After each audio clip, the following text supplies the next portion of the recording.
خواستم یکم راه ماشینشو نشون بدم. همیشه شلوغه و جای پارک کمه، ولی نزدیکیش مثلا که دارم نشون میدم مثلا جاهای غذا خوردن و اینجور چیزا خیلی زیاده، چون جای توریستیه مثلا هر چی بخوای پیدا میشه.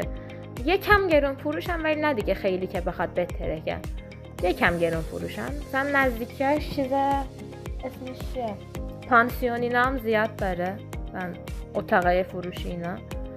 میتونین برین همونجا، دقیقا نزدیک اینجا بمونین یه هفته، همش برین دریا بیاین اینا. 5 بار ورود واسه همون خونه، 180 میده 5 بار ورود میکنی اینا، بیشتر به خاطر اینایی که اونجا میمونن. راهاش یکم اینجوری تنگ بود. اینجا هم بابامه داره سیب میخوره موقع رانندگی. بیشتر اوقات رانندگی رو من کردم، ولی وقتی هم شستم کنار راننده میدادم بابا. حوصله‌اش نمیکشید رانندگی کنه، بیشتر سردرد میگرفت یا بیشتر میخواست من یاد بگیرم.